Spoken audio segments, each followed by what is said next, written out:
मैं कुछ चीजें अभी तक हमारे दिल में छुपाए बैठा हूँ। अगर कुछ लोग सोचते हैं कि महाराज जी ये लोग और जो हमारे साधु संत महाराज घूम रहे हैं, हम घूम रहे हैं या दरबार चल रहे हैं, देखो भैया यहाँ पर जो भी छोटा मोटा श्लोक लिया जाता है महाराज की सब व्यवस्था में हमें भी इच्छा होती है कि हम सुंदरकांड का पाठ करवाए, रामायण जी का, पर कब व्यवस्था में। आज से मैंने 10 साल तक 1 रुपये नहीं लिया, 1 रुपये 10 साल तक नहीं लिया। क्यों? 10 साल तक मैंने माता जी की सेवा की है और लोगों का भला किया। क्यों? हमें कोई लेना देना ही नहीं था। पर जैसे आप जैसे साधु संतों का हमें प्रेरित मिली या उनके चरणों की हमें धूल मिली, उन साधु संतों ने हमें प्रेरित किया, बेटा अगर धर्म की लड़ाई लड़नी है तो पहले अर्थ की व्यवस्था करो, अर्थ आपका मजबूत रखो। अगर आपके पास पब्लिक आती है तो उनको बैठने के लिए आप छाया दो, खाने के लिए उनको भोजन दो, पीने के लिए उनको पानी दो। बालाजी के लिए अगर आपका इष्ट है तो उसका पूर्णतः मंदिर बनवाओ और लोगों को किसी तरीके की परेशानी ना होनी चाहिए। तो उन्हीं का शुल्क उन्हीं में लगाओ। जो आज तक आपसे ये शुल्क लिया जा रहा है, छोटी मोटी जो भी रस्ती आप अपने इच्छा अनुसार कटवाते हो रसीद बालाजी मंदिर निर्माण में, ये सारा ही बालाजी मंदिर निर्माण में जाता है। महाराज जी सिलोरी धाम प्लस आस पास के इस जगहों में ये है कि कोई नहीं चाहता कि महाराज जी में दरबार लगाऊं। रियल क्यों? जब सुंदरकांड पाठ करने के लिए अपने को घर घर भटकना पड़ता है या घर घर जाकर कहना पड़ता है, तो यहाँ पर कोई चाहता नहीं है कि महाराज जी दरबार लगाए। आस पास के लोगों का हमें किसी का सहयोग नहीं मिला। 1 रुपये या चवन नहीं बोल सकते हो महाराज जी। ये बालाजी का आज से 1.5 या 2 साल हो गए लगभग में, जब हमें आदेश था बेटा जाओ सिलोरी में, माता जी का आदेश था बेटा जाओ सिलोरी में और बालाजी का मंदिर बनवाओ। तो हमने सोचा भाई हमारे पास तो कुछ है नहीं, हम कैसे बनवाएंगे। अरे वो आपको टेंशन नहीं करनी है, मेरे भगत आएंगे और तुम्हें देंगे। क्या बोला? मेरे भगत आएंगे और तुम्हें देंगे, चाहे कितना भी दे, उनसे उनके मंदिर और उनके सहयोग से ही मंदिर बनेगा। तो आज आप लोगों के सहयोग से सारी व्यवस्थाएं हो गई है और मंदिर का कार्य भी चल रहा है और कुछ समय बाद उसके ऊपर छत वगैरह चारों तरफ बाउंड्री भी हो जाएगी। और यहाँ पर क्या एक लोगों की ये विडंबना है कि महाराज जी यहाँ पर सारे लोगों ने, आसपास के लोगों ने क्या धर्म परिवर्तन कर रखा है। रियल बात मैं बताऊंगा आपको, तो वो तिलक लगाएंगे, कलावा बांधेंगे, अपने आप को हिंदू बोलेंगे, पर अंदर की भावना हमें पता है वो ये ना चाहते कि सिलोरी धाम के महाराज आगे निकले या फिर इन लोगों को ये जोड़े। तो वो भटकाने का काम करते हैं कि उन्होंने धर्म परिवर्तन कर रखा है। अपना धर्म हिंदू धर्म छोड़ के वो दूसरे धर्मों में जा चुके हैं। क्यों? हमें धर्म मंदिर बनवाने के लिए हमें तो इतनी लड़ाई करनी पड़ी महाराज, उसके लिए हम कुछ कह नहीं सकते। क्यों? जो कुछ धर्म के कीड़े हैं या धर्म के नमूने हैं, उन्होंने बालाजी मंदिर के पत्थर भी बन लिए, बालाजी मंदिर के पत्थर भी बन लिए। और आप लोग बोलते हो महाराज जी बैठे रहो कुछ करो मत, इसलिए मेरे हनुमान जी से प्रेरित होकर हमने बोला बाबा आप हमें शक्ति दो, माता रानी सिलोरी माता आप हमें शक्ति दो, ताकि हम इन विधर्मियों का खुल के मुकाबला कर सके। और जो आज हनुमान जी के कार्य में रोक लगा रहे हैं, उनके कार्य में हम रोक लगा सके। क्यों? हमारा धर्म है। अगर हम हनुमान जी की सेवा नहीं करेंगे, हनुमान जी के मंदिर नहीं बनवाएंगे, तो महाराज जी कौन आएगा बनवाने के लिए?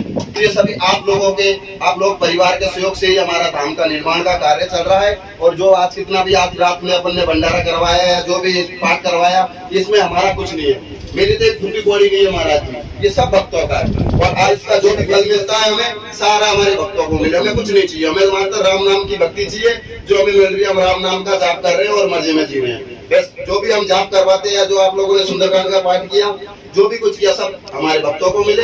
बालाजी महाराज ऐसी हम प्रार्थना करते हैं। तो भाइयों आप लोगों को आ गया होगा समझ में कि हम सिलोरी धाम में किस लिए अड़े हुए हैं, किस लिए हम टिके हुए हैं। नहीं तो आज से हमें 12 महीने पहले हमें यहाँ से भगा दिया जाता था। और अगर पैसे कमाने के तरीके होते तो हम आप लोगों के बीच में नहीं बैठते, 150 आदमियों के बीच में नहीं बैठते। क्यों? हमारे पास तो ऐसे दिमाग है, अगर हम 2 नंबर से पैसे कमाए तो क्यों? महाराज लोग है महाराज जी, हर कोई बड़ी सिटी में जाकर दरबार खोले तो 150 चढ़ाएगा, जिसमें हमारा खर्चा चल जाएगा। इस जगह से हमें क्या लेना देना? जो भी रास्ता बनता जा रहा है केलवाड़ी से 6-7 किलोमीटर दूर, थोड़ा रास्ता भी खराब है, तो हमें यहाँ बैठने की क्या जरूरत है? कोटा है, हमारे पास जयपुर है, हमारे पास दिल्ली है, राजस्थान लंबा चौड़ा पड़ा हुआ, भारत पड़ा हुआ है, हम कहीं पे भी दरबार लगा सकते हैं। पर महाराज जी यहाँ पर क्या, ये स्वयंभू माता 3 नेत्र वाली माता जी ऑटोमेटिक प्रकट है। यहाँ पर स्वयंभू प्रकट है, शंकर भगवान की ऐसी लीला हुई जो माता जी यहाँ पर स्वयंभू प्रकट है। इस माता जी को आज से मैंने 10 साल पहले और अभी ये नवरात्र गए काफी इस दास ने दूध पिलाया है।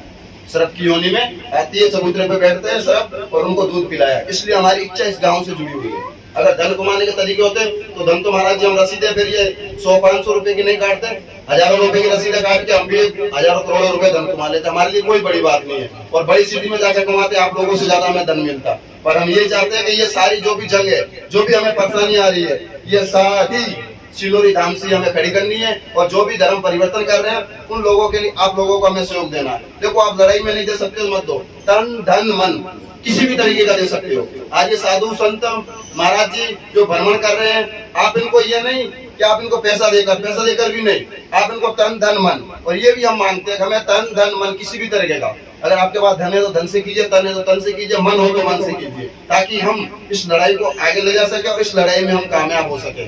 नहीं तो कुछ समय बाद आप देख सकते हो आपकी स्थिति आपको अपने नजरों के सामने आ जाएगी। महाराज जैसा हमें अनुभव होगा कि आप लोगों की स्थिति आपको स्वयं को पता चल जाएगी। अभी आप नींद में सोए हुए हो, आप नींद में सोए हो इसलिए आपको पता नहीं, जो भी स्थिति है आपके सामने आ जाएगी और आपको पता चल जाएगी। तो ठीक है भाई, कुछ लोग महाराज लेट भी हो रहे हैं, ठीक है। तो बोल सियावर रामचंद्र भगवान की जय, बोल सियावर रामचंद्र भगवान की जय, बोल राधे श्याम जी महाराज की जय। देखो इन साधु संतों का हमारे ऊपर आज से क्या कर्जा मानो चाहे कुछ भी मानो, इनकी तो देन है जो आज अपना धर्म बचा है। इनकी देन अगर ये ना होते तो कभी का ये संसार जड़ मरता महाराज जी, हैं कि आग लगी आकाश में झुरझुर पड़े अंगार, आग लगी आकाश में झुरझुर पड़े अंगार। अगर साधु संत ना होते संसार में तो जड़ मरतो संसार। ये साधु संसार ये साधु संत ही है, अगर इस संसार में ना होते तो जब कभी का जड़ मरता ये संसार। इन्हीं की तप से या इन्हीं के बल से या इन्हीं की क्रिया से या जो भी कुछ मान सकते हो, जो भी कुछ मान सकते हो, तब जाके ये भ्रमण कर रहे हैं और लोगों को राम नाम की अलग जगा रहे हैं। इनके प्रताप से आज का ये बच पा रहा है, अन्यथा नहीं बचेगा। क्यों? आज तो भाई भाई को काटने में लगा हुआ है। किसको पड़ी है राम नाम की अलग जगाने के लिए? किसको पड़ी है सुंदरकांड घर घर जाके करने में? महाराज जी सच बोल रहे हैं, आज हमें भी टाइम नहीं होता। कोई बोले महाराज जी हमारे घर पे किसी को कुछ खा गया तो हम भी 2 बार पहले हमारा घर का काम करके फिर निकले। महाराज जी कोई बीमार पड़ा है, आएंगे भैया अभी तो हम ये काम कर रहे हैं, तो हमें भी टाइम नहीं मिलता है। तो आप तो महान मूर्ति हो, जो आप हनुमान जी के स्वयं हनुमान जी के रूप में आप भ्रमण कर रहे हो, साक्षात हनुमान जी महाराज जी हैं। भाई एक बात बताओ, राम नाम का प्रचार कौन कर सकता है? हनुमान ही कर सकता है, हनुमान ही कर सकता, और कोई नहीं कर सकता। तो ये हनुमान जी महाराज ने ही सूक्ष्म रूप से साधु संतों के ऊपर या महाराज जी के ऊपर कृपा कर करके घर घर हनुमान चालीसा का व सुंदरकांड का पाठ व रामायण जी का पाठ ये ही करवा रहे हैं। इसमें हनुमान जी महाराज जी पीछे लगे हुए हैं, क्यों? राम काज हनुमान जी महाराज जी करते हैं। तो हनुमान जी महाराज की प्रेरणा से वे हनुमान जी महाराज की कृपा से ये जो राम नाम का जाप कर रहे हैं, वे सुंदरकांड का पाठ कर रहे हैं, स्वयं हनुमान जी महाराज जी कर रहे हैं। मात्र आपको एक इंसान देखते हैं कि महाराज जी इंसान है, ये इंसान रूप में, इंसान रूप में नहीं है भैया, ये हनुमान रूप में। देखने वालों का फर्क, वे था ना मुझसे दूर ना था मैं उनसे दूर, वे था ना मुझसे दूर ना था मैं उनसे दूर, आता था नजर तो नजरों का कसूर। समझ में आ रहा है? आता ना था नजर तो नजरों का क्या कसूर? सब कुछ नजरें पहचानने वाले। अगर तुम्हें नजर आ रहा है, जिसको जैसा देखा उसने वैसा ही बताना। आप किसी को भगवान दिख रहे हैं, किसी को सोच रहे होंगे कोई क्या लग रहा है, तो हमें साक्षात हनुमान जी महाराज दिख रहे हैं। जो हनुमान जी महाराज आज हमारे भारतवर्ष में घूम रहे हैं और सुंदरकांड का पाठ कर रहे हैं। ऐसे महाराज जी के चरणों में बार बार प्रणाम करते हैं। महाराज जी हमें भी ताकत दीजिए ताकि हम भी हिंदू वे संस्कृति को, वे सनातन धर्म को हम आगे ले जा सके, वे लोगों का भला कर सके, और ऐसी हमें आप कृपा बनाए रखिए दास के ऊपर। बोल सियावर रामचंद्र भगवान की, बोल सियावर रामचंद्र भगवान की, बोल सियावर रामचंद्र भगवान की, बोल अपने अपने माता पिता गुरुदेव